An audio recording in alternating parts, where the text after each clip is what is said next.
y bueno, con una también, hoy día de alianzas, ¿no? Amity, con Asume, hemos estado trabajando en varios temas de ciberseguridad, hoy estamos fortaleciendo y además estamos en esa continuidad de un programa ya muy ambicioso, estratégico, que vamos a estar juntos participando en varias situaciones, y hoy es parte de nuestra ponencia y es parte de nuestro especialista del día de hoy, que va viendo toda la parte del tema tecnología que protege, pero ¿quién protege la tecnología? Entonces, muchas gracias por acudir. Si nos regalas una pequeña semblanza tuya. Claro que sí. A ver. Antes que nada, muchas gracias por la invitación, maestro, general, licenciado, y a todos los presentes, muy buenos días. Me presento brevemente, soy Juan Pablo Carsi. Antes que nada, pues, estoy muy afortunado porque tengo una maravillosa familia que me acompaña casi siempre en todos estos temas, todos estos menesteres. En lo profesional, pues, soy ingeniero en sistemas computacionales. ¿Ahí me escucha mejor? Creo que ahí estoy. Soy ingeniero en sistemas computacionales, tengo una maestría en business y comercio electrónico, una maestría en ciberseguridad. Soy socio director de una empresa que se llama Capa 8.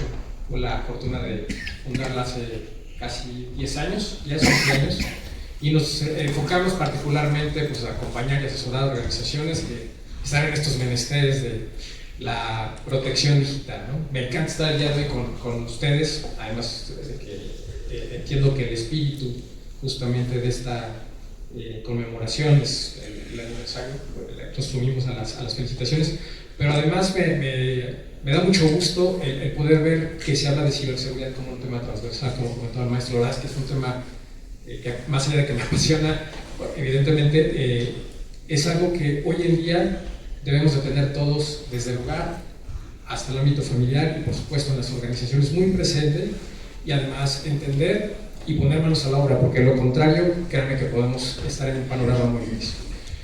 Dentro de la alianza que estamos formalizando con Asume, estoy representando en este momento a Amity. Amity es la Asociación Mexicana de Industrias de Tecnología de la Información, es una organización ya añeja aquí en nuestro país, que entre otras pues está integrando diferentes empresas, gigantes tecnológicos como Microsoft, como IBM, pero también muchas pequeñas y medianas empresas que están en el ámbito de las tecnologías de la información.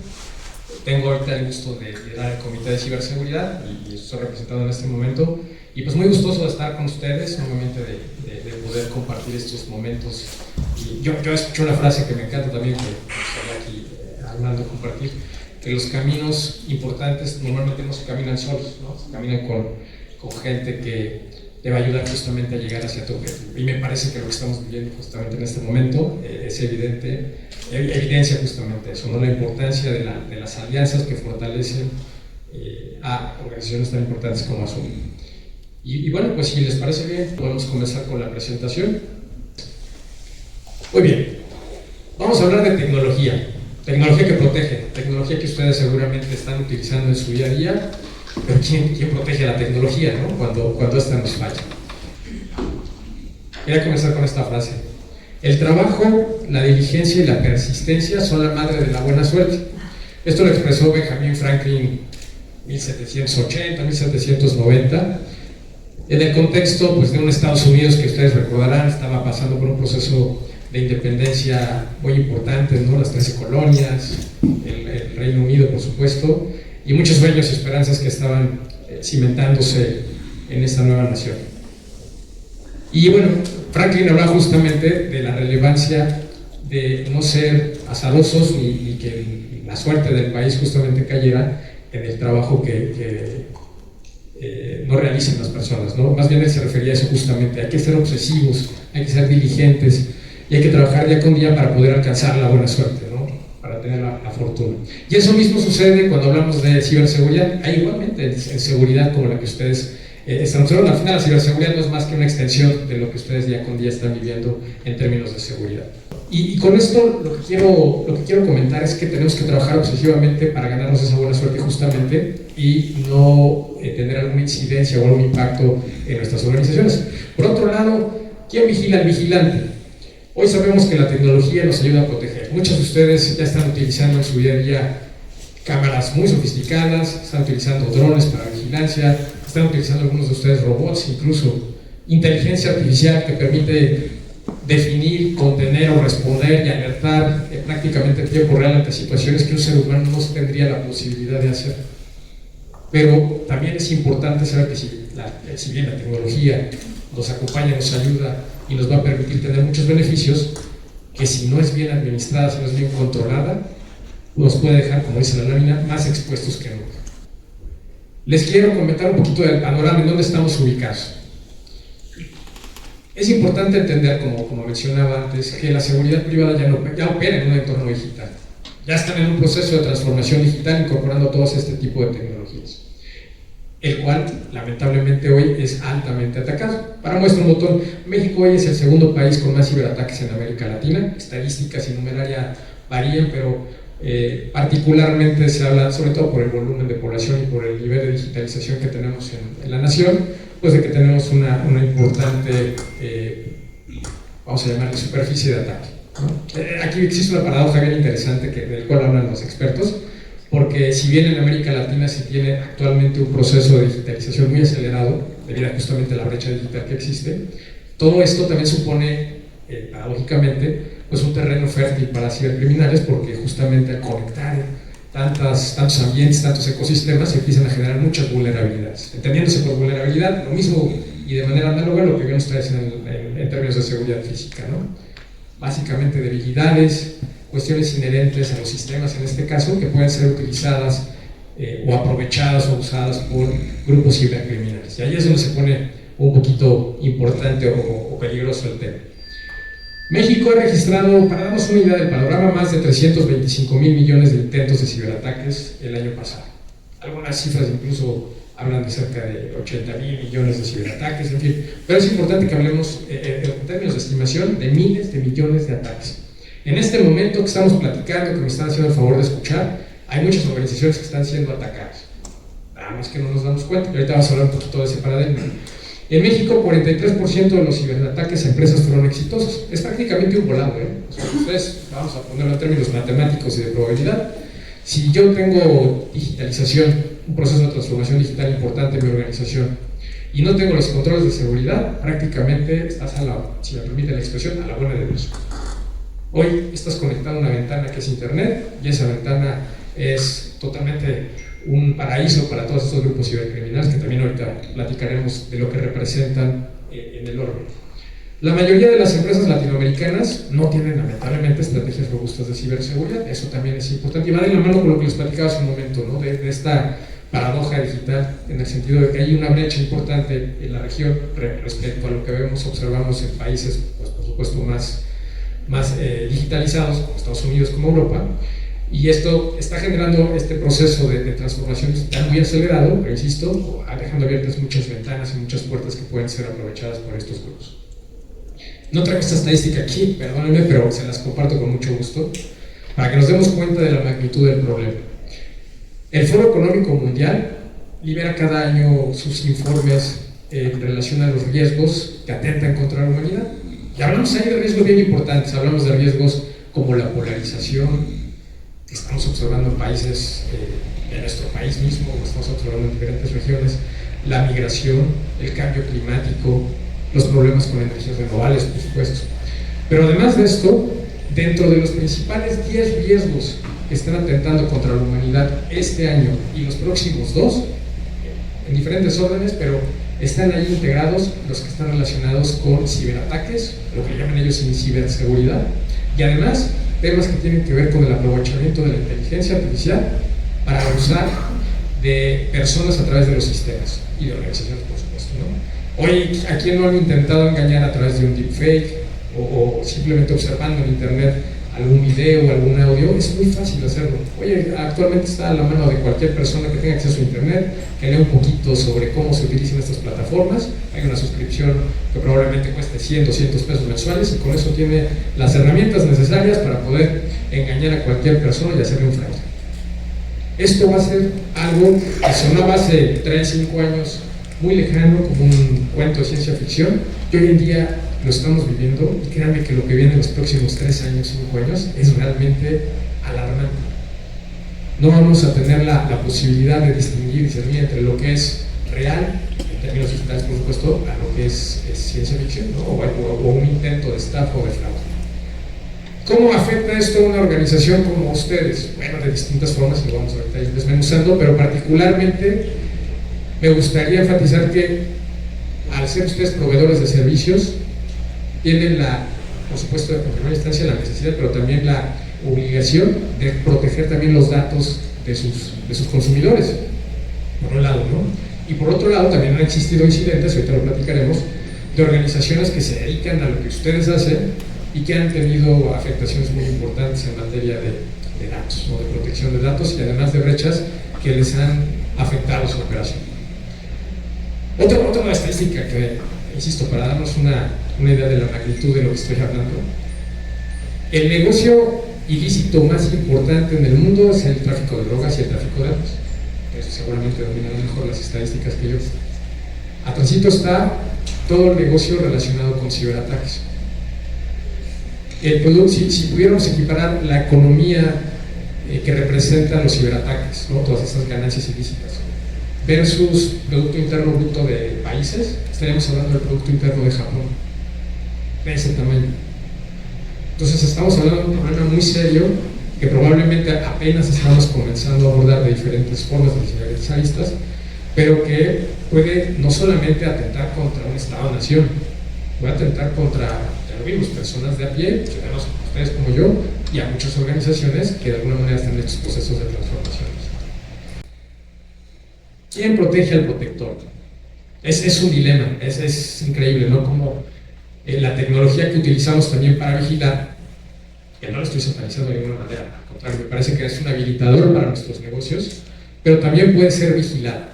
Y aquí es donde se pone un poquito complicado, me explico. Hoy estamos comenzando a utilizar aplicaciones tal vez para estar haciendo el monitoreo de rutas,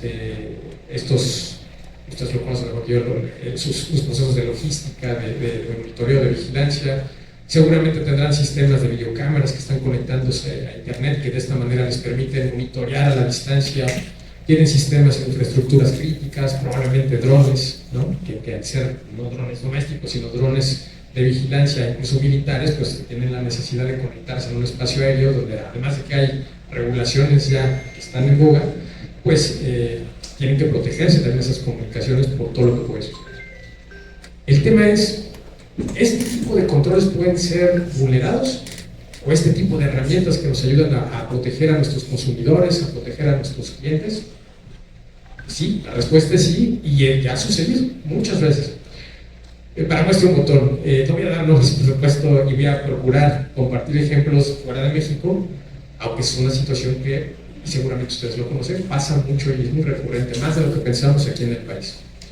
Hay organizaciones que han sido de alguna manera vulneradas a través de ransomware. Los que no estamos tan familiarizados con esto, pues es básicamente un intento de secuestro despoblado, pero en el ámbito digital.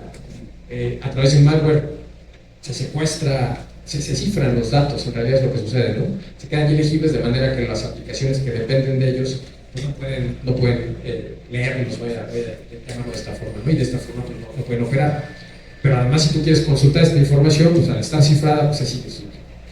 Para poder acceder a esta información, estos grupos cibercriminales te ofrecen una llave de descifrado, a cambio, por supuesto, de una módica cantidad que habitualmente tendrás que transferir a través de criptomonedas o un sistema de criptofinanciero que evita que las autoridades puedan rastrear de una manera relativamente sencilla pues, dónde está ese dinero, dónde está pasando. Sí es factible, por supuesto, pero es muy complejo. Se necesita además de mucha colaboración con otros países, con otros gobiernos. Además de esto, me viene a la mente en este momento que al tratarse de un problema donde Internet, o mejor dicho, de una situación, una circunstancia donde Internet no tiene una frontera física como tenemos en los países, ¿no? Es una frontera totalmente difusa, pues el ámbito de territorialidad versus legislaciones implica también que tengamos que entender qué está pasando más allá de nuestros límites territoriales en el país, ¿no? Por ejemplo, si yo tengo datos de consumidores europeos o datos de consumidores americanos, yo tengo también que cumplir las leyes de allí de protecciones de datos y de privacidad. Hablamos de un reglamento europeo de protección de datos que es mucho más estricto, probablemente sea el estándar de facto para las legislaciones en materia de privacidad de datos en todo el mundo. En Estados Unidos, muchos estados, no solamente a nivel federal, muchos estados ya tienen sus propias legislaciones en materia de protección de datos y son más robustas incluso que la Ley Federal de Protección de Datos Personales en materia de aquí en México, ¿no? Federal de Protección de Datos Personales o sujetos obligados para el gobierno. Entonces, es importante que entendamos que en este panorama del ciberespacio o Internet, pues estamos sujetos a legislaciones que van más allá de nuestros ámbitos y tenemos que entenderlos para poder actuar en consecuencia. Regreso al tema de la tecnología. Todos estos dispositivos, artefactos que utilizamos para brindar nuestros servicios, por supuesto pueden ser vulnerados si no los protegemos a ellos. Casos de robots que han sido vulnerados, robots de vigilancia, que han sido vulnerados por no tener actualizaciones en su sistema operativo. Hay que entender que al final son computadoras. Es una computadora que tiene un sistema operativo, pues tiene sus peculiaridades, por supuesto, ¿no? En términos de hardware, software, pero también tiene sus debilidades y tienen que ser actualizados, tienen que ser monitoreados. Tenemos que saber qué están haciendo estas computadoras que se mueven, que están mandando datos y alertas. Ha habido situaciones de empresas que realizan vigilancia, eso no pasó en México, para no quemar, empresas que realizan monitoreo de vigilancia a la distancia, seguridad física, en donde pues, recientemente el año pasado tuvieron que informar ante las autoridades que tuvieron una brecha de datos donde habían expuesto información de pues, clientes residenciales. Entonces estábamos hablando de datos, nombres, direcciones, estados financieros, tarjetas de crédito, porque también se pagan en línea. Algunos de ustedes probablemente también tengan plataformas en línea que utilizan para habilitar justamente pues, la facturación o el proceso de toda esa cobranza. Ha habido grupos cibercriminales, Ryuk, que es uno muy relevante y conocido actualmente, que acaba de cifrar no hace muchos meses los datos, los servidores de una empresa muy importante en Europa, que es bien conocida por ustedes, y que de esta manera les evitó el poder operar. Entonces hablamos, si pudiera aquí listar seguramente 30 minutos de ejemplos, pero lo que voy es simplemente transmitirles que los robots, los drones y todos estos sistemas tienen que ser protegidos si deseamos que los protejamos al protector. Sí, podemos ir a la siguiente, por favor. Este es el caso de una organización a la cual apoyamos el año pasado. Una empresa de vigilancia con operación nacional auditó su red de cámaras y aplicaciones tras detectar actividad sospechosa. Se percataron que lo que estaba sucediendo es que mucha de esta información que se estaba enviando, se estaba compartiendo a través de las cámaras, al tenerlas conectadas prácticamente de caja, es decir, yo llevo una cámara, la conecto, y a pesar de que tienen ciertos controles de seguridad de estas cámaras, pues tienen un usuario y una contraseña que si no la modificamos, entre otros parámetros, pues alguien ya las conoce y es simplemente tener acceso al medio que permite esa conexión. Y hay muchas formas de lograrlo, no es complejo. Hace años hablábamos de cibercriminales o hackers, permíteme usar esa expresión porque la verdad es que el hacker tiene una acepción más positiva desde su origen, pero hackers que hacían uso de su conocimiento para poder explotar esas vulnerabilidades y era muy difícil hacerlo, hoy ya no es nada complejo. Se percataron de que esta información pues básicamente había sido, estaba a la mano, que las cámaras no era que fueran vulnerables, simplemente que tenían los usuarios y las contraseñas de caja y de esta forma pudieron acceder y manipularlas. Tenían datos, tenían el monitoreo sobre el monitoreo, entonces es complicado, ¿no? La empresa afortunadamente se dio cuenta y ¿qué fue lo que hicieron? Bueno, comenzaron a implementar controles de acceso. Vamos a cambiar por defecto estas contraseñas, pero además tenemos que buscar controles más robustos porque ya el uso de contraseña es algo del pasado. Hoy estamos hablando de sistemas de doble o de triple verificación. Hablamos de sistemas biométricos que permiten autenticarse para acceder a estos sistemas. Por otro lado, pues la segmentación de red. No podemos estar viviendo o convergiendo los sistemas de seguridad física con las redes operativas. Recientemente, no necesariamente fue un tema operativo, pero para que nos demos un poco tratar de ilustrar un poco a qué me refiero. En un casino, se tenía una pecera que tenían conectada a internet para poder controlar la temperatura del agua, ¿no? Y la salinidad y ese tipo de cosas, en Las Vegas. Y un grupo cibercriminal logró entrar a la red dentro de esta organización, dentro de este casino, para poder infiltrarse y básicamente robar dinero de esos sistemas que tenían atrás a través de esa pecera. Eso mismo puede suceder en una organización de sus clientes, en los sistemas, por mejor dicho, de sus clientes o en sus organizaciones, si no estamos segmentando y separando esa red. Tiene que estar segmentada, controlada, con accesos muy particulares, y de esta manera, pues por supuesto, evitar que en caso de que vulneren una de esas capas de seguridad, pues puedan llegar a las siguientes, ¿no? Hoy hablamos de convergencia entre sistemas IT y OT. No estamos tan familiarizados, pues hablamos de sistemas IT, que son los que utilizamos en los sistemas informáticos de las empresas, pero ya hablamos de sistemas OT que están donde prácticamente están convergiendo pues, estos robots, estos drones, sistemas que están haciendo monitoreo de temperatura, de humedad, llaves o estas cerraduras electrónicas, y de esta manera pues podemos, por supuesto, tener también hay vulnerabilidades que pueden afectar contra nuestros intereses. Al final, evitaron una brecha mayor, ya empezaba a haber esta actividad sospechosa, afortunadamente no hubo un incidente, y se está ganando la confianza de clientes corporativos, porque además, créanme que lo que está sucediendo, no sé si probablemente ya ustedes lo estén viviendo, pero muchos de sus clientes les van a comenzar a pedir el certificado de ISO 27001 al menos, ¿no? Por mencionarles algo. Probablemente otros les digan, ¿sabes qué? Ayúdame a identificar si estás cumpliendo con el NIST o alguna mejor práctica. Yo sé que es un tema a veces de cumplimiento más, digamos, con un interés genuino por proteger los datos, pero al final es algo que nos va a permitir a que nuestro negocio continúe. Entonces tenemos que buscar, por supuesto, alinearnos a estas mejores prácticas, ¿no? Hoy, por ejemplo, tienen un proveedor exclusivo, al menos en 5 estados. La siguiente, por favor. Entonces, ¿qué aprendimos de un caso así? Bueno, el tema de la seguridad digital, lo importante es que se puede integrar sin fricción. ¿A qué nos referimos esto? A que no por habilitar seguridad, tu operación tenga que dejar de trabajar en la forma que lo hacemos. Por otro lado, las amenazas reales se mitigan también con cultura. Esto es importante. No todo tiene que correr alrededor o girar alrededor de la tecnología. También las personas juegan un papel determinante. Hoy hay mucha inteligencia artificial y se habla que está en boga y muy de moda. Ya quien no habla de inteligencia artificial prácticamente dice que está en otra época prácticamente, ¿no? Entonces, es cierto, es una herramienta muy importante, pero actualmente hay una discusión y dilemas éticos, filosóficos incluso, de cómo tiene que ser utilizada. Sabemos, yo les preguntaría, ¿ustedes saben si la inteligencia artificial, si ya la están usando de sus sistemas, de sus aplicaciones, fue entrenada con ciertos datos? ¿Esos datos quién los tiene? ¿Qué fue lo que entrenaron en esos sistemas? ¿Qué tipo de inteligencia artificial? Y no tenemos que ser tecnólogos, no se trata de que nosotros entremos a profundidad a entender el machine learning y las redes neuronales, no. Se trata simplemente de entender a nivel general qué están moviendo los datos que están manipulando esa inteligencia artificial. Y por otro lado, que recordemos que al final es tecnología y no todo es unos y ceros. Estos sistemas habitualmente aprenden y toman decisiones en función de algo que los humanos todavía tenemos afortunadamente, que es el contexto. Y las herramientas de inteligencia artificial están aún en ese proceso, no son la maravilla todavía. Imaginémonos que nosotros le damos la oportunidad de inteligencia artificial de que tome de manera autónoma cualquier tipo de acción sin una supervisión humana. Voy a poner un ejemplo que probablemente se les haga más sentido.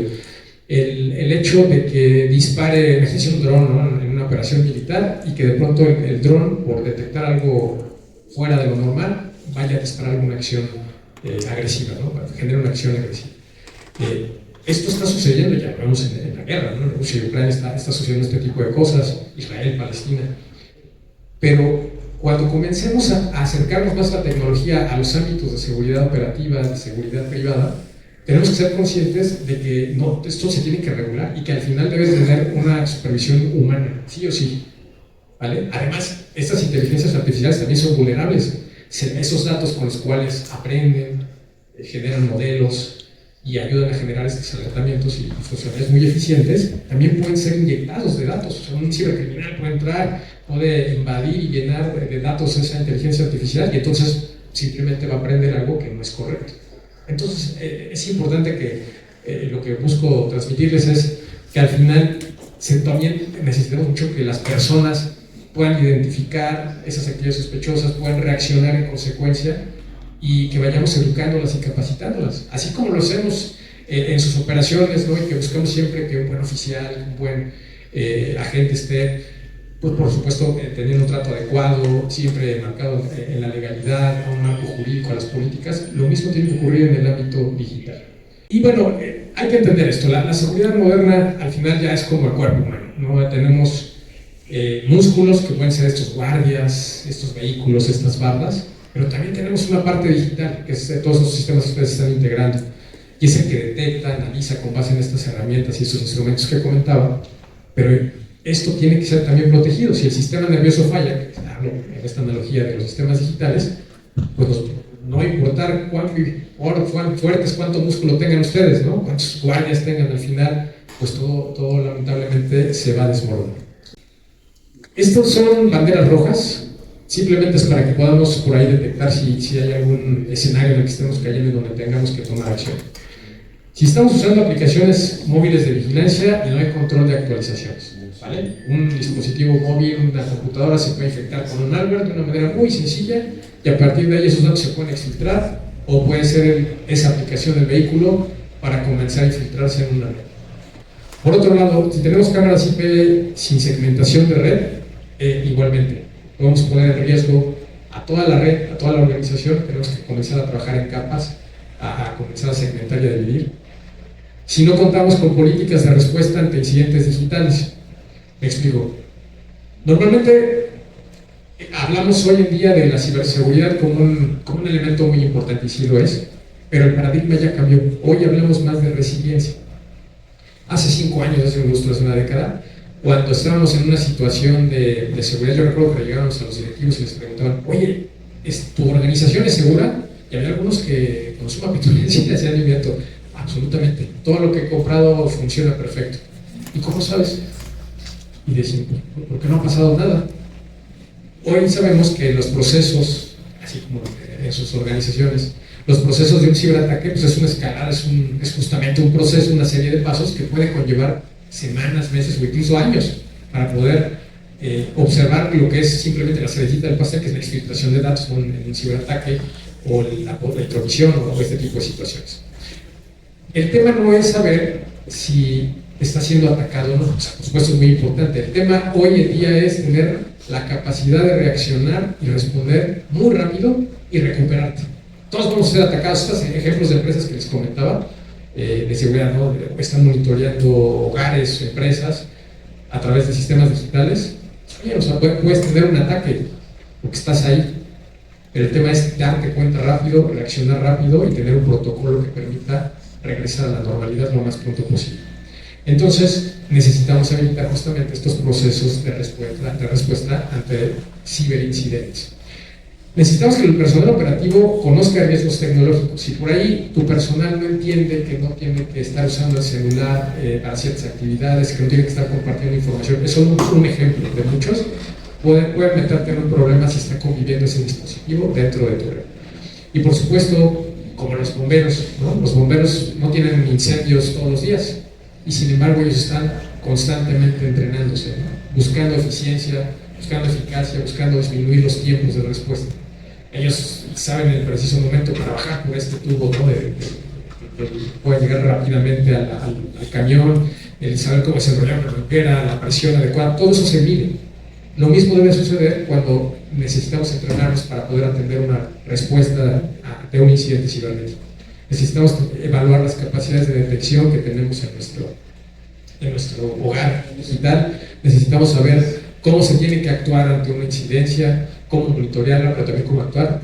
Y sobre todo, esto es bien importante, entender que esto no es un tema técnico, por lo comentaba muy bien al inicio, es un tema transversal. Yo me atrevería a decir que es un tema de negocio. Imagínense que estamos en una situación de emergencia y ya se filtraron datos. Y llegan los medios de comunicación y saliendo de la oficina le ponen el micrófono al director general: oiga, ¿qué nos puede comentar acerca de esta brecha de datos que sufrió? Usted que está monitoreando y cuidando la protección de tantos miles de hogares o de tantos miles de empresas. Si no sabe qué contestar, ¿no? hay que tener cuidado hasta en ese tipo de situaciones, el saber qué tiene que constar, quién tiene que ser ese vocero, cuál es el protocolo de comunicación. En términos digitales es bien importante el saber cómo compartir incluso esta información con una autoridad o con un tercero que te ayude a poder resolver el problema en el que estás metido. Porque en el momento del evento, tú no sabes si dentro de tu red o dentro de tu ámbito digital todavía tienes ahí algún atacante o algún artefacto malicioso. Entonces, si estás compartiendo esta información, te están escuchando, te están viendo. Eso hay que tenerlo muy en cuenta. Y por otra parte, pues que tener todo el equipo que ayuda a la organización, el equipo legal, la dirección general, qué tiene que hacer, cómo contestar o qué no contestar, ¿no?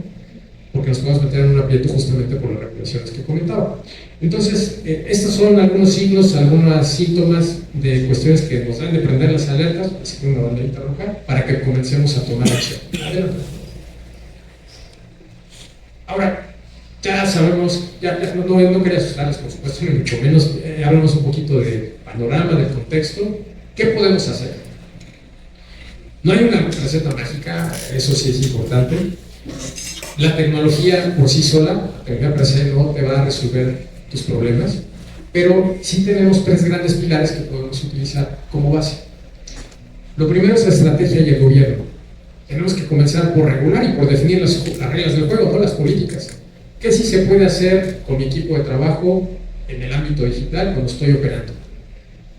¿Cómo tienen que operar los sistemas digitales? ¿Cómo se supervisan? ¿Qué tengo que supervisar? ¿Cómo responder? ¿Cuáles son las políticas? ¿Qué debo de compartir o cómo no debo de compartir información? ¿Vale? Ahí hablamos, hay responsables claros, políticas y continuidad de operaciones. Tengo que saber también si tengo un incidente, cómo regreso lo más pronto posible a la operación. Para eso hay planes de respuesta a incidentes, protocolos y planes de continuidad. ¿Cómo estamos trabajando con nuestros proveedores? Ustedes seguramente también tienen proveedores, así como ustedes son proveedores de consumidores de organizaciones muy importantes, tienen proveedores. ¿Cómo los están regulando? ¿Qué información están compartiendo con ellos? ¿Están seguros de que no están atentando contra la confidencialidad de sus intereses, de sus clientes? Ojo, un dato relevante también que me parece compartir en este sentido es que los cibercriminales hoy en día no están buscando afectar principalmente a los grandes corporativos de manera directa. El vehículo para poder alcanzarlos son estas pequeñas empresas o estos proveedores que lo que buscan es de alguna manera hacer el vehículo para poder integrarse, vulnerándolos.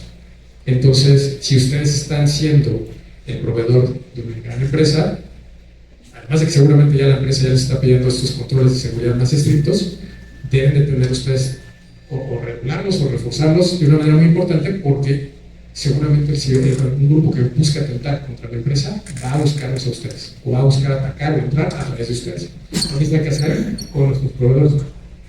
Y la ciberseguridad está integrada al modelo de negocio, nuevamente es un tema transversal. Del lado derecho vemos la ciberseguridad aplicada, que es básicamente los controles tecnológicos, ¿no? Ahí sí necesitamos tener controles técnicos en todas las capas de una infraestructura tecnológica. Hablamos desde los endpoints, por endpoints entiéndase las computadoras, los dispositivos móviles, pero también las cámaras, cualquier dispositivo que conectemos a internet. Cámaras, estos drones que les comentaba, porque al final se están conectando a una red para poder almacenar, procesar, transmitir datos, todos estos dispositivos. Tenemos que tener cuidado con la segmentación, con el monitoreo, con el uso de contraseñas, habilitar esos controles de autenticación que son muy importantes. La respuesta a incidentes y el análisis forense. Hoy en día, si sucede un incidente, ¿cómo sabemos qué pasó? ¿Y por qué? ¿Cuál es la importancia de un análisis forense? Hablan del ámbito digital, por supuesto, que funciona de una manera muy similar al ámbito, vamos a llamarle físico. Y es el poder identificar qué sucedió, no con el fin de culpar, que al final de cuentas sí se puede levantar una cadena de custodia y llevarlo a través de un perito a un proceso judicial, pero sobre todo el poder identificar cuál fue la causa a raíz del evento para que no se repita. Eso es el principal objetivo, el entender qué está pasando, cuál es mi falla, cuál es mi debilidad, para que la logre tapar y redoblar todavía el control en ese sentido.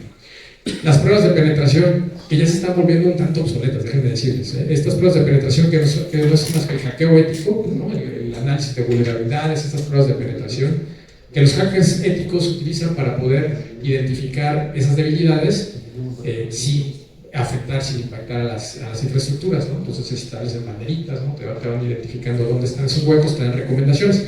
Hoy en día, a través de la inteligencia artificial, esto ya está empezando a ser un proceso además continuo.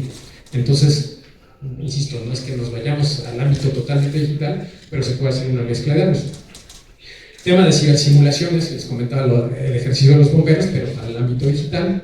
La inteligencia de amenazas, esto es algo bien importante. De hecho, si ustedes están más orillados a fortalecer su seguridad por el tema de cumplimiento, la norma 27001 en la nueva versión, incluso de situaciones les comentaba de cumplimiento, el ISO 27001 hoy en día está pidiendo agregó un control nuevo, le llaman ellos práctica, que tiene que ver con la inteligencia de amenazas, y es entender qué hay en el panorama, quién es el panorama de actores de amenazas, en dónde están, cuáles son sus técnicas, tácticas y procedimientos, con el fin de que podamos, con base en ese conocimiento, protegerte proactivamente, ¿no? Y a través de muchos activos técnicos y demás, es algo muy interesante, pero es algo que ya tenemos que comenzar a hablar a nuestras empresas, a socializarlos y a implementar prácticas. Y finalmente, pues ejercicios reales, ¿no? Ya esos ejercicios de tabletop que le llaman, que es simular solamente en papel, simular, poner manos a la acción, liberar tal vez un malware en una red, por supuesto que no vaya a tentar con controles adecuados, para validar cómo se está nuestra seguridad, nuestro monitoreo digital, poniendo en marcha para poder tomar acciones. Y les hablaba, como pilar central de la cultura de seguridad, al final las personas son el activo más importante que ustedes tienen en su organización. Entonces, tenemos que enseñar a las personas, por eso es importante que estas iniciativas que tienen con Aprende y demás, en relación a seguridad, pues los capacitemos y entrenemos a las personas para que puedan tomar las decisiones de mejor manera. Para que no se trata de que se hagan expertos temas de ingeniería, de malware, reverse, ni mucho menos, es simplemente que entiendan qué está sucediendo y que cuando hay una actividad sospechosa, pues actuemos en consecuencia, que es simplemente seguir el protocolo, las reglas que hayamos establecido en la organización. Entonces, hay que trabajar con las personas. Y algo que me gusta mucho es lo que dice al final: el error humano se gestiona, no se castiga. Tenemos que cambiar esa cultura, sobre todo en el ámbito digital, de que cuando alguien tiene una duda o alguien cometió un error, es válido el que levante la mano y avise, porque si no se comienza a crear una cultura de miedo y después ya nadie quiere avisar. Y aquí el tiempo es la clave en un incidente para poder recuperar y estar gestionando esa resiliencia que comentaba. Adelante, por favor. Muy bien, la inteligencia también puede ser una amenaza si no se vigila, es lo que estamos hablando, ¿no? Drones y robots que ya protegen activos, pero que pueden ser vulnerables a hackeo, desvío, manipulación remota. Hoy está sucediendo ya en la guerra, hoy estamos viendo cómo se están modificando, se están hackeando perdón por usar esa expresión, pero de alguna manera se está afectando la confidencialidad, la integridad, la disponibilidad de estos dispositivos para poder llevarlos o manipularlos o buscar información confidencial de las operaciones que van a realizar. Si este tipo de artefactos los llevamos, y tengo las limitaciones y las regulaciones, ¿no? Pero al ámbito de seguridad privada, y no tenemos las protecciones, va a pasar algo similar, pero además va a ser de pronto un caos porque se van a empezar a caer. Recientemente, no sé si ustedes escucharon de una noticia que me impactó en Estados Unidos, uno de estos drones de seguridad privada comenzó a invadir el espacio aéreo y por ahí tuvo un accidente con un helicóptero. Entonces el helicóptero tuvo que bajar a emergencia, afortunadamente no sucedió nada, pero fue a través de un dron de seguridad privada, de vigilancia. Entonces hay que tomar muchas precauciones por eso, no es un juego, o sea, realmente es tecnología que sí debemos habilitar, pero que sí requiere mucha responsabilidad y un estricto control de calidad y de monitoreo que se implemente para su operación. Y nuevamente, los modelos de inteligencia artificial pueden presentar sesgos. Depende de quién lo haya configurado, quién le haya enseñado ese modelo. Hay que tener, incluso hasta en temas geopolíticos es impresionante, pero si un modelo fue entrenado, por ejemplo, en Rusia, tiene un sesgo cultural que cuando lo usamos en Occidente, pues no necesariamente va a implicar la mejor respuesta. Un ejemplo que recuerdo: en Reino Unido se están utilizando algunas cámaras que al detectar rostros que con ciertas características, no recuerdo el estudio, pero con ciertas características podían suponer que esa persona iba a cometer un delito o estaba reconocida como que había cometido un delito. Se llama Minority Report, no si vieron la película, pero claramente así.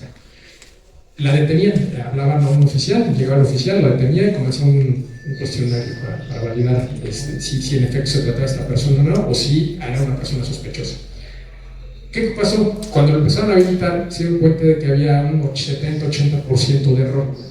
Y comenzaron a analizar la tecnología y el tema era justamente la inteligencia artificial. Tenía sesgos, color de piel, forma de ojos, cabello, o sea, situaciones que parecen que no son irrelevantes, pero que lamentablemente todavía la tecnología tiene todavía esas deficiencias. Entonces hay que tener cuidado también con el tipo de tecnología que estamos integrando justamente por estas situaciones.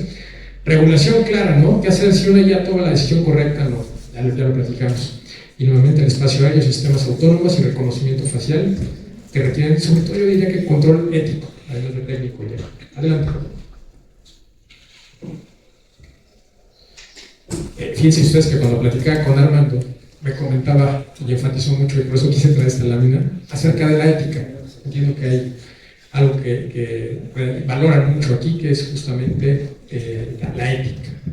Cuando hablamos de ciberseguridad, así como en el ámbito de seguridad privada, la ética es más poderosa que cualquier tecnología. Créanme. Toda protección tiene que estar alineada con el código de ética del sector. Entonces tenemos que tener mucho cuidado nuevamente con la tecnología que habilitamos, pero además con las personas que están haciendo uso de ella. Porque tenemos que asegurarnos de que esta información que está procesando estos sistemas, por un lado, tengamos una bitácora, ¿no?, que nos permitan después tomar acciones en base a un análisis, pero también que esta información no sea manipulable, no sea manipulada, no sea alterada por una persona o por otro sistema de información. Entonces ahí hay que tener mucho cuidado con ello. Algo relevante, los algoritmos también deben rendir cuentas, y me refiero justamente a este tema de los sesgos. ¿Alguien sabe qué tipo de información estamos utilizando? ¿Que esos algoritmos, cómo trabajan? ¿Cómo toman las decisiones? No, insisto, no tenemos que ser tecnólogos, pero sí ahondar un poquito más en la calidad del software que estamos utilizando para nuestras operaciones y en asegurarnos de que justamente no existen ese tipo de sesgos. Y bueno, al final quiero dejarlo en términos de que una brecha de datos puede tener un impacto tan grande para una organización como ustedes, más allá de un robo físico. ¿Por qué? Porque lo más importante para ustedes es su reputación, y la reputación es algo que se construye en décadas probablemente. Y es muy triste, como decía mi abuelita, que algo que trabajaste muchos años se desmorona en cuestión de segundos por un ciberataque, ¿vale? Entonces, pues eso me parece que es algo que debemos tener siempre en cuenta. Adelante. Hay simplemente sacar algunas preguntas, un poquito más rápido por cuestión de tiempo, pero algunas preguntas para que podamos ir a tomar una foto. Quieren por ahí hacer un análisis de composición y algún análisis interno, ¿no? ¿Cómo están sus cámaras IP? Su personal operativo ya recibió capacitación, las aplicaciones están cifradas y autenticadas. Ojo también, toda la comunicación que se está transmitiendo tiene que estar cifrada. Tenemos un protocolo formal de respuesta, probamos nuestros sistemas con una simulación. Adelante, por favor. Este es un resumen de lo que hemos platicado, lo voy a citar un poco, pero simplemente enfatizar cultura de seguridad, gobierno y estrategia, y controles y capacidades técnicas. Adelante. Y bueno, vamos a acercarnos al final de la charla con este mensaje, que es para proteger a otros, que es su misión, ¿no? Es por lo que ustedes están aquí, es su propósito, pues debemos de comenzar por protegernos a nosotros mismos.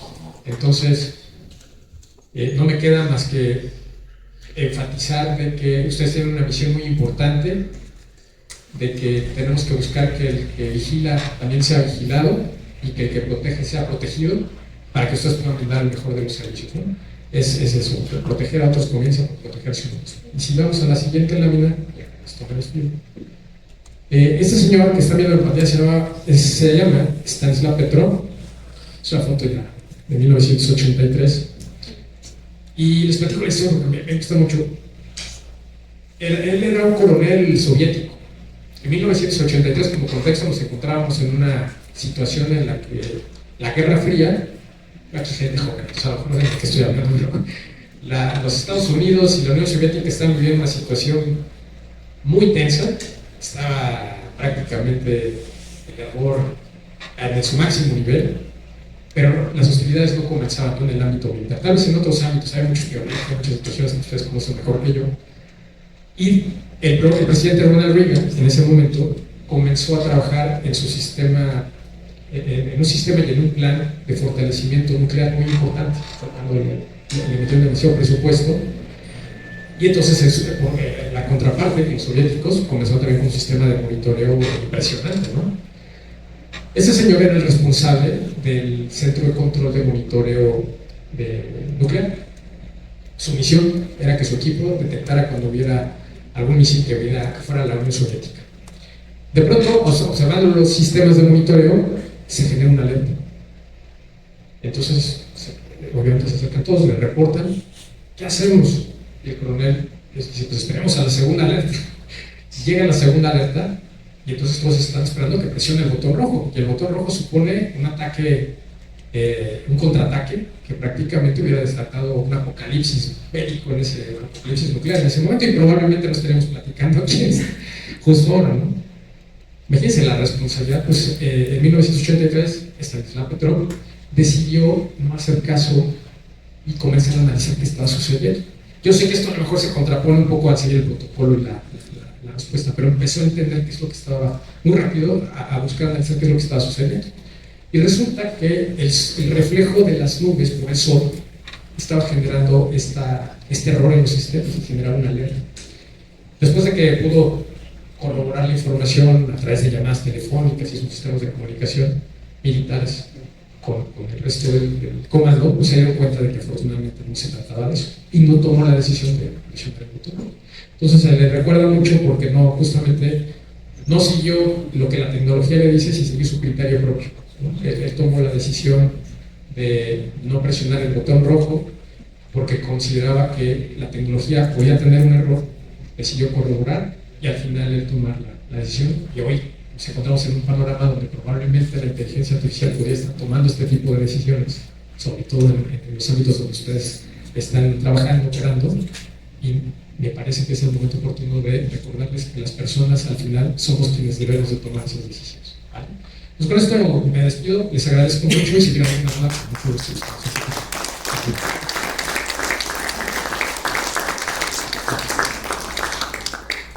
Oye, Juan Pablo, hay una situación hoy crítica en cuestiones con todas las reformas que estamos teniendo, en cuestiones de SAT y el momento de seguir esa trazabilidad de dineros, y que no es nada más para empresas, para todo el mundo, esa trazabilidad que andan siguiendo.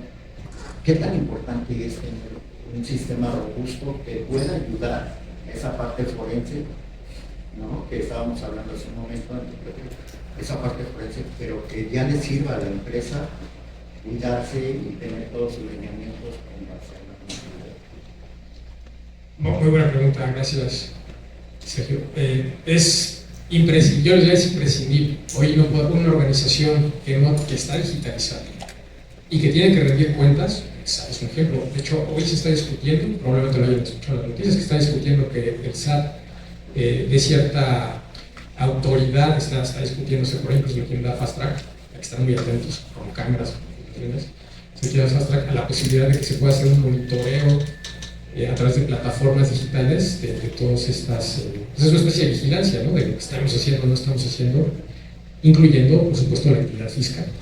Entonces, esto supone que debemos de tener los controles adecuados, operativos, por supuesto, los procesos, los protocolos que nos permitan tener toda esa trazabilidad, como bien comentas, trazabilidad de dónde está saliendo el dinero, qué se está haciendo, quién lo está cuidando, cómo lo estamos protegiendo, y poner los controles tecnológicos que se aseguren de garantizar que eso no puede ser manipulado y de que cuando llegue la autoridad a pedirte a rendir cuentas, tengas, como se dice coloquialmente, no, lo de la burra en la mano, me dice, mira, aquí está, no tengo ningún problema, ¿no? O yo no fui el responsable de esto. Entonces sí, yo diría que es por salud, es imprescindible tomar un enfoque más preventivo y proactivo que reactivo. Luego que es bien importante, ¿no?, los detalles. Por estrategia de negocio, muchas empresas, al momento de entrar el dinero en su donación, luego lo sacan, ¿no?, es una estrategia de negocio, pero sin embargo puede ser mal visto. Sí, totalmente. Hay que tener mucho cuidado ahora con todas estas regulaciones, muy atentos a observar qué está sucediendo en el panorama legislativo, porque en ese sentido, ese tipo de transaccionalidad puede disparar alertas y hay que estar muy atentos a justamente no crear una sospecha inadecuada, no hagas cosas buenas que parezcan malas, ¿no? Eso dicen, eso rezan los abuelos. Entonces, pues me parece que lo mejor es hacerlo siguiendo un protocolo, un proceso adecuado, e insisto, con los controles pertinentes. Porque es bien curioso que legalmente hoy en día ya se está normalizando todo, apretando por la parte de visitas, llegadas, ¿no? Todos esos controles, pero por el otro lado también lo están amarrando por las cuestiones de ciberseguridad, ¿no? Sí, las cuestiones de ciberseguridad, sí. Ahora, de alguna manera también lo que está sucediendo en el país, y mucho también por el tema geopolítico, es que sí o sí nos vamos a tener que subir a este tema de ciberseguridad y de digitalización. Lamentablemente, insisto, no es por un interés genuino de protegernos, sino más bien por tener la necesidad de cumplir, ¿no? De estar alineado a lo que nos están dictando pues ahora Estados Unidos, sabemos, ¿no? la importancia de los tratados comerciales. Y bueno, su negocio es más importante aún. Hay muchas, no sé llamarle reglas o leyes, ¿no? Pero sí directrices, al menos de los tratados y de diferentes acuerdos bilaterales, en donde se le exige que se pongan manos a la obra, ¿no? No solamente en controles técnicos, sino también en buscar prevenir fraudes, todo este tema de prevención de delitos, y muy apegados al tema de ética. Sí, me permite. Yo tengo una pregunta para usted que me gustaría que me contestara. Ahorita hay dos términos que están nuevos, por decirlo así, que es la ciberdefensa y la ciberseguridad. Hay muchas definiciones para ambos conceptos. Me gustaría conocer el suyo, por favor. Muchas gracias. Bueno, para empezar, el tema cibernético o el concepto cibernético no es algo nuevo, es incluso la cibernética, pues es algo que tiene un origen como palabra, si no me recuerdo, en términos de la Grecia antigua, ¿no? Y que tiene que ver con todo lo que conlleva la movilidad y todo esto, sobre todo de entes inanimados. Por ejemplo, los barcos, ¿no? En sus momentos utilizaban a través de la cibernética se modificaban para poder tener la defensa. En el ámbito digital, hace algunas décadas, esto comenzó desde los años 50, 60, cuando se comenzó el proceso de digitalización. Pues en ese momento solamente las organizaciones muy privilegiadas tenían acceso a esos mainframes y esos sistemas, y se comenzaba el tema de la programación y se dieron cuenta que se tenía la necesidad de comenzar a proteger la información y los datos. En los años 70, 80, sobre todo a partir de la aparición de muchas asociaciones como la que nos acompañan hoy, empezaron a surgir también muchas normas y regulaciones para proteger la información en todos los formatos, físico, como puede ser el papel, ¿no? Los mismos documentos, el acceso a los aspectos de seguridad relacionados con accesos físicos también, a zonas privilegiadas o zonas restringidas, en fin. Entonces ahí comenzó a emerger un concepto muy importante que llamamos la seguridad de la información. Y era justamente un ámbito que implicaba proteger todos los activos relacionados a que una empresa o una organización pudiera operar, ¿no? Necesito nuevamente papel, documentos, propiedad intelectual y también los sistemas electrónicos. Comenzó a emerger entonces una pequeña distinción entre lo que era seguridad de la información y ciberseguridad, pues hace relativamente poco tiempo, cuando comenzamos a ver sobre todo este tipo de comportamientos en donde se afectaban infraestructuras críticas, donde tenían sistemas digitales muy, digamos, ya conectados con sistemas IT y OT, ¿no? Los sistemas convergentes.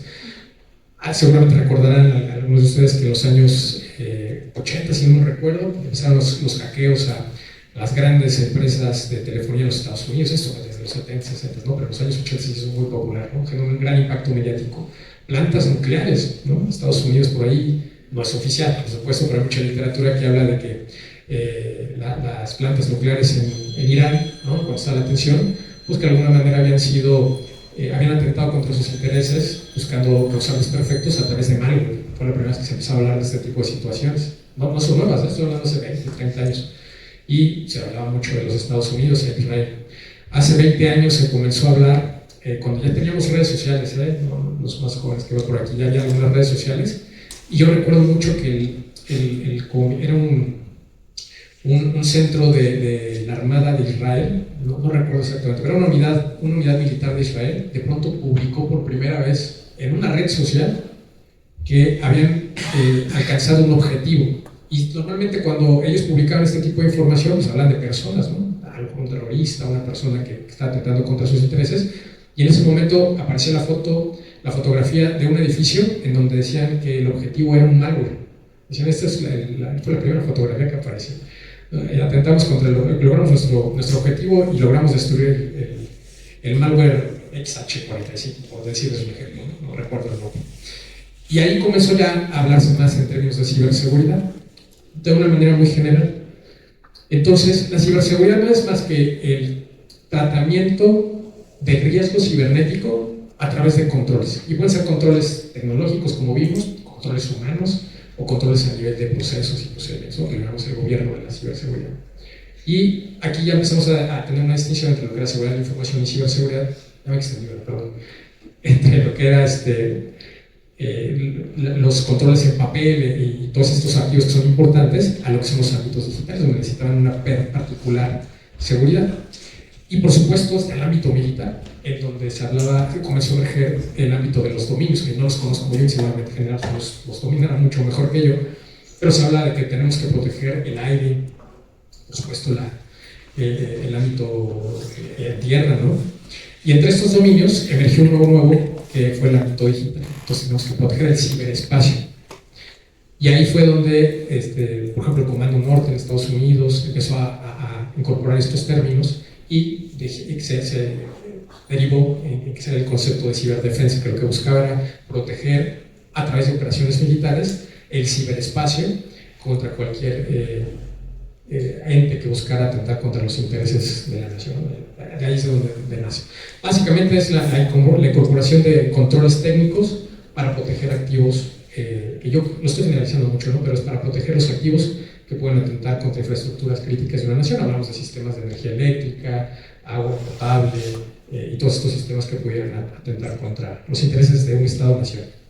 Entonces, mi pregunta, que aquí hasta lo noté, es ¿cuál sería, y perdón, la pregunta no va hacia una persona, sino hacia el foro en general, porque ¿cómo podríamos profundizar entonces en el papel de la capacitación y la conciencia del personal en la protección de estos archivos? Y dos, vimos por ahí el ataque de drones en Tijuana. La verdad es que, inclusive si alguien puede decirme, hoy yo puedo jugar con mi dron y ponerlo aquí a volar, digo, aquí está encerrado, ¿no? Pero si yo lo pongo a volar y está arriba de la casa de cualquiera de nosotros, ¿hasta dónde yo tengo derecho a acercarme?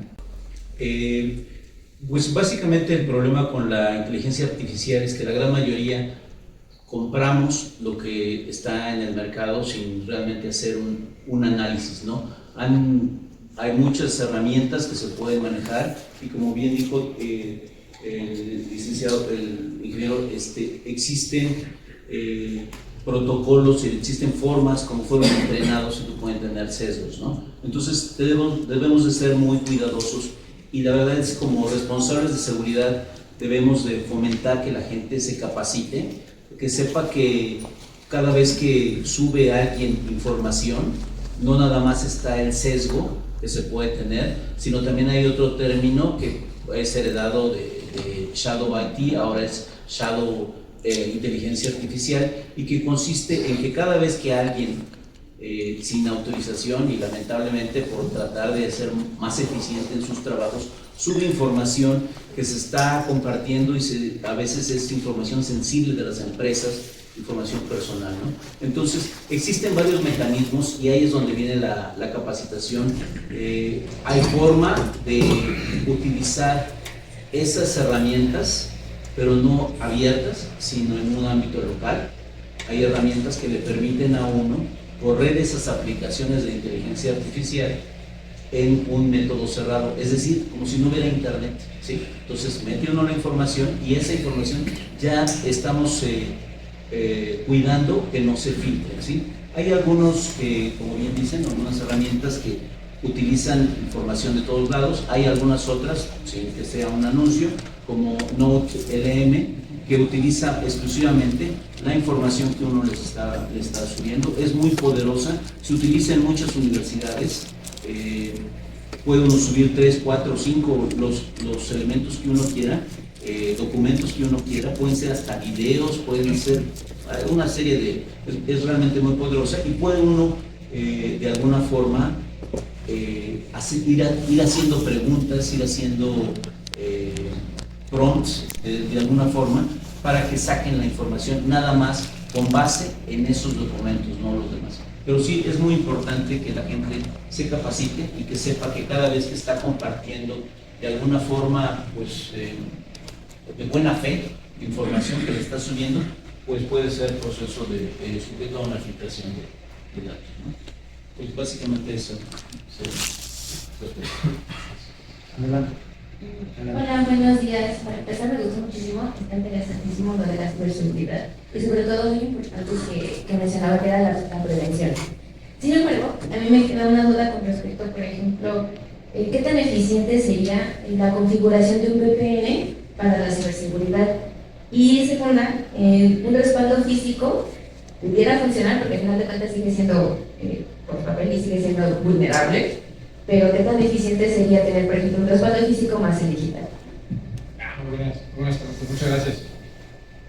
La primera, ¿se acuerdan que estamos platicando un poco de segmentación de redes y sobre todo de las debilidades que pueden existir en las comunicaciones? Entre otras, una comunicación básicamente es un enlace que permite que desde un origen hacia un destino y que hacer eso exista alguien que se esté hablando, ¿no? A través de un protocolo, un lenguaje que se entiende, las máquinas. Ese medio es hoy en día, digamos que habilitado a través de algo que en tecnología se llama protocolo TCP/IP. Y este protocolo tiene un pecado original, que es que nunca se pensó en seguridad cuando se creó. Entonces es altamente vulnerable. Eso significa que cualquier persona con un básico conocimiento de las comunicaciones puede interferir la comunicación. Por eso es que habitualmente cuando estamos en un cibercafé, en un aeropuerto, creo que ya no existen, ¿no? Pero las cafeterías, ¿no?, donde se habilitan el internet, te recomiendan que no te conectes a esas redes, que no sabes de dónde te estás conectando, literalmente. Muchas personas que se dedican a estar haciendo fraudes, y es muy común, es más común de lo que creemos. Y hay alguna estadística que me viene ahorita a la mente de la Secretaría de Seguridad Ciudadana de Ciudad de México, de que el año pasado se incrementaron más del 50-60%, una cifra así más o menos, la cantidad de fraudes a través de incidentes cibernéticos. Entre ellos esto. Es un ejemplo de este tipo de cosas. Entonces, si alguien hace uso de este tipo de medios que no son seguros, pues es muy sencillo que pueda ser vulnerable. Entonces, ¿qué podemos hacer si estás a la distancia de tu organización en un medio público? Utiliza una VPN. Ahora, no es garantía, pero disminuyes mucho el riesgo. Oye, en seguridad hay algo que usamos mucho que es el riesgo. El riesgo es la brújula, es el instrumento que te dice vas bien, vas mal, pero el riesgo nunca puede ser cero. Eso es imposible. Quien te diga que el riesgo es cero está diciendo que eso no existe. Entonces, lo que tienes que hacer es incrementar los controles. Además de esa VPN, que es una VPN es el acrónimo de red privada virtual, va a permitir que tú tengas esa conexión cifrada, al menos, de manera que si alguien quiere interferir en el medio no lo va a poder hacer. De esta manera vas a lograr minimizar. El tema es que también hay otras vulnerabilidades o puntos que pueden ser aprovechados, y ahí es donde tienes que utilizar, por ejemplo, el doble factor de autenticación que les comentamos, el incrementar controles de acceso. Por supuesto, si vas a entrar a una aplicación crítica de manera remota, pues que la aplicación también tenga este tipo de situaciones, que el medio por el cual te vas a... En fin, hay una serie de circunstancias que tienes que buscar proteger. Y otra cosa muy importante en relación a los VPNs es que hay muchos sistemas que venden en el mercado, servicios, mejor dicho, y dicen, oye, por una cómoda mensualidad de a lo mejor $1 al mes, yo te doy el servicio de VPN. Hay que tener cuidado también con qué contratamos, porque al final lo que te están dando es una máquina. Voy a simplificar, pero es una computadora a la cual te estás conectando y esa computadora te sirve de puente para llegar a donde quieras ir, puede ser internet, y esa comunicación está cifrada, pero al final está pasando por un punto intermedio que vete a saber qué están haciendo ahí, si lo están viendo o no lo están viendo, ¿no? Al final puede estar de alguna manera transparente. Eso es algo donde tenemos que tener mucho, por eso la importancia de incrementar los controles. Y en términos del respaldo físico, los respaldos al final de cuentas es tu plan B o plan C, ¿no? Siempre es importante tenerlos. Hoy lo que está pasando mucho, sobre todo con el ransomware, estos secuestros de información, es que digamos que tu salida de emergencia es el respaldo para que no pagues el rescate. Entonces, oye, me cifraron el sistema, formatealo, ¿no? Si se tiene esa posibilidad y utiliza tu respaldo. Y el respaldo te permite salir, además de todas las acciones que van alrededor del protocolo de respuesta a incidente que comentábamos. Algo importante, ese respaldo tiene que estar, por supuesto, en un ámbito que sea independiente al lugar, digamos, que puede ser atacado. Porque hemos visto muchas organizaciones que dicen, es que tengo un respaldo, sácalo, ¿qué crees que también se infectó? Entonces también está cifrado. Hay que tener mucho cuidado con él, tener incluso un control de acceso importante, robusto para el respaldo. Y también hay muchos tipos de respaldos, puede ser respaldos incrementales, diferenciales, en fin, hay toda una serie de técnicas que permiten el tener ese respaldo a la mano, dispuesto, lo más pronto posible para que pueda entrar en acción, pero que esté seguro. Gracias. Por favor, va primero la licenciada, pero el otro, por favor. Sí, gracias. Gracias. A ver, todos sabemos de la peligrosidad de todo lo que es el ciberespacio. ¿Por qué si en Secretaría de la Defensa, en Secretaría de la Marina, en Secretaría de Seguridad y Protección Ciudadana hay áreas especialistas en ciberataques y en ciberespacio? ¿Por qué no sacar una ley? O sea, teniendo hoy la posibilidad en el Congreso de tener la mayoría, ¿por qué no llevamos con una ley pues ya más de 5 años? Y es increíble que hoy sigamos hablando de la ciberseguridad sin una ley, cuando hoy, pues, si sacan una ley me amparo en un día, si sacan una ley de datos duros o de lo que quieran, salen en 24 horas. ¿Por qué no se ha buscado ese esfuerzo? ¿Por desconocimiento? ¿Por falta de ganas? ¿O por qué crees tú, como experto, que hoy no tengamos una ley de ciberseguridad cuando es el país de Latinoamérica que más ciberataques recibe por día? Gracias. Es una pregunta que creo que me rebasa, pero bueno. Es triste lo que estamos viviendo. Tenemos cerca de, y por favor, si consideren que me pueden ayudar en ello, pero tenemos cerca de 4 o 5 administraciones federales que han estado pasando y que sí, yo conozco mucha gente que ha estado dentro de ellas y que sí tiene un interés por que se pueda legislar alrededor de ello, pero me parece que es la falta de voluntad, es al final de cuentas lo que ha impedido que lleguemos a que se concrete. Y por otra parte, pues, que me parece que también que nos hace falta que nos jalen un poquito las riendas, lamentablemente desde el exterior, para que logremos que se empiecen a tomar más en serio estas cosas. Afortunadamente, dentro de todo el panorama malo, lo que hemos observado con esta nueva administración es que pues, se crea una agencia de transformación digital que busca dar continuidad, que eso creo que ha sido el gran error. Cada cambio de administración se quiere rehacer el libro negro, ¿no? Entonces, cuando se está haciendo el libro negro, se vuelven a formular ideas, planteamientos que a lo mejor son muy buenos, pero no da tiempo de poder dar continuidad a esfuerzos que se necesitan, que son otras seccionales, ¿no? Que son cosas que se tienen que ver por muchos años más. Y bueno, hoy en día ya se está hablando nuevamente de esta legislación. Vamos a estar más obligados. Hay muchas situaciones donde estamos rezagados. O sea, hay un convenio de UAPES donde, por temas inherentes a nuestra legislación, no podemos estar compartiendo información con el exterior y demás. Afortunadamente, ahorita la Organización de Naciones Unidas acaba de sacar, de liberar también ya un convenio, ¿no? Parece que esto sí se va a adherir. Y pues no resta más que presionar, justamente creo que es lo que nos toca a nosotros, desde la academia, desde las asociaciones, la iniciativa privada y las personas que estén también en las trincheras políticas, pues a empujar a que sí se concrete ya esto, porque yo coincido totalmente, es increíble que no logremos cerrar, culminar con una ley de seguridad.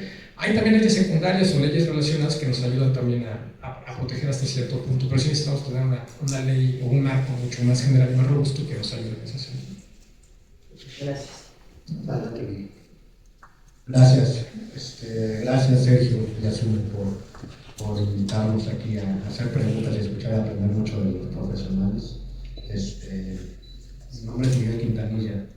Estoy aquí en Concamín como presidente de la Comisión de Seguridad. Y muy de acuerdo con, si no es que toda la mayoría de los comentarios que hacen los ponentes aquí, que gracias por venir también aquí a su casa. Pero me llamó mucho la atención un tema en particular. Fueron haciendo varias preguntas y me surgieron mil, pero me voy a a clavar en lo principal. Yo como empresa, yo soy autotransportista de carga. Vengo de una familia autotransportista de muchos años y me ha tocado ver cómo muta el sector, ¿no? Y con esto, pues a lo que más nos ha llevado, o parte de las partes más importantes hoy, es la protección justamente desde la parte digital, de los datos de nuestros clientes, proveedores, propios y muchas de estas cosas, ¿no? Mi pregunta es, porque yo como autotransportista de carga, yo, pues ya el cliente lo pide, pero anteriormente yo ya les daba no beneficio, ¿no? Pero como ese cuidado a los clientes, ¿no? Oye, yo voy a proteger sus datos, contamos con esto y esto. Muy importante la parte del respaldo físico, porque yo escuché un caso similar y por aquí va mi pregunta. Yo conozco un caso similar de una empresa que no tenía el respaldo físico y toda su información la almacenaba en una base de datos física que estaba, creo que ya ni me acuerdo, ¿no? Que ellos cobraban aparte el servicio de seguridad. O sea, si no quieres estar vulnerado, si tú no quieres que alguien vaya a llegar a mi centro de datos y tome tu información, te cobro extra. Pues yo también cuando me lo comentó, dije, pues que burros que no se dan cuenta esto de que el cobro de lo habían pagado, pero al mismo tiempo me quedé pensando, oye, si yo ya dentro de mi servicio como transportista, ¿no? Que no es mi caso, pero yo ya les ofrezco esto, ¿qué opinión tienes tú como profesional en este tema? Que todos ya deberíamos, o zapateros a sus zapatos y irnos con las empresas de seguridad privada y decirles, bueno, cuidemos, y ustedes dedíquense a esto, a ver cómo hacemos y que ya estas empresas de centros de datos vayan con las empresas de seguridad privada y cuidemos pues este esquema que ya existe, ¿no? Que, oye, pues quieres que te cuiden, pues te cobran más. Así está, porque a mí no me parece tan justo, ¿no? Pero bueno, opinión. Muchas gracias. Yo creo que tenemos que en efecto ser más proactivos. Me parece que el hecho de... Y bueno, déjame hacer un paso para atrás. Habitualmente cuando hablamos de temas de ciberseguridad y de protección de datos, siempre se asocia eso con aspectos negativos, ¿no? El riesgo, ¿no? Si de ataques, hablamos de cosas negativas, por eso comentamos, no es que quiera asustarlos, pero habitualmente vemos que es un tema negativo. Cuando estamos observando que hay realmente una gran área de oportunidad impresionante. Hoy, si alguien que habilita ciberseguridad, que tiene un certificado ISO 27001, que está tomando este tipo de prácticas, puede ser observado como un digitalizador seguro, ¿no? Entonces, ese puede ser un diferenciador incluso de sus negocios. Decir, oye, mira, además de que colaboro con ISO 9000, que es el de calidad, ¿no? Y que muchos de ustedes seguramente tienen integrados, tengo 27001, ¿no? Porque me ayuda a poder, estoy asegurándome de que tu información está protegida, ¿no? Y que tengo controles adecuados. Entonces, yo creo que nos tenemos que mover más a ese cambio de paradigma, ¿no? De pensar del tema negativo o de tener que caer en manos de alguien que no conozco, decir cómo me va a proteger, a empezar a hacer esfuerzos en casa, y si tengo la necesidad de apoyarme a alguien, pues que lo haga, ¿no? Pero con alguien que realmente sea reconocido, que sea recomendado, que tenga las credenciales para poder hacer esto, ¿no? Que es donde se pone interesante. Pero me parece que es una muy buena oportunidad ahí de entrar hacia ser observado justamente como un digitalizador seguro. Adicional, te comento, ese es uno de los puntos claves. Uno cuando contrata un servicio nos dicen, voy a estar en Amazon resguardado, voy a estar una copia, va a estar no nada más en Estados Unidos, lo voy a mandar a Inglaterra o demás, ya dependiendo de la infraestructura. Pero eso nos tiene que asegurar dónde va a estar tu información para poder estar disponible en un hackeo, porque es lo más rápido posible para poder dar la continuidad del negocio. E independiente de eso, tenemos que analizar qué tipo de información crítica de negocio va a estar protegiéndose por un tercero y no en mi servidor. Eso es bien importante. ¿Por qué tenemos que sacar nuestra información a la nube o en otro espacio guardado, ¿no? Otra caja fuerte, cuando nuestra caja, ¿cómo está? Entonces son puntos claves de negocio en las cuestiones de rapidez, en cuestión de continuidad de negocio, sí parar todas las cuestiones y estar prevenido para una cuestión de extorsión. Entonces hay un proceso, ¿no? poder cuidar tu negocio a través del cuidado de toda la información.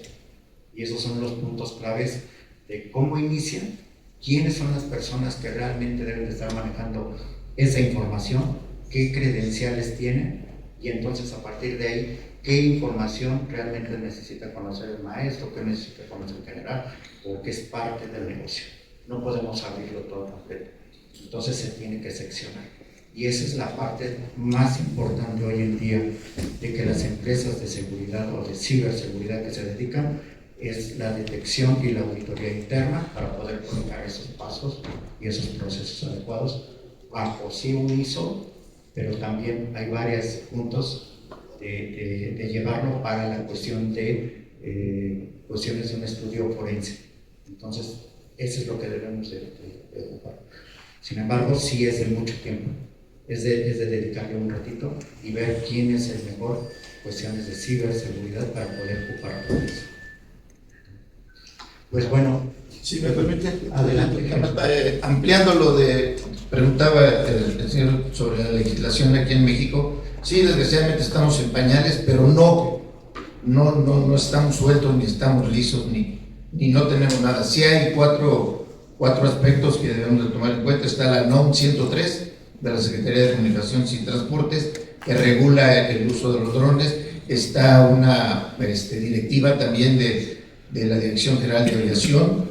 Tenemos esa regula también, y tenemos también una reforma que se hizo al Código Penal Federal, donde pues ahí nada más señala el castigo del uso indebido de los drones, principalmente por parte del crimen organizado. Entonces, pues sí, efectivamente estamos en pañales, sí, pero no estamos en un desierto donde no podamos tener una normatividad a la cual podamos acogernos para sancionar el mal uso de los drones o el bien uso de los drones.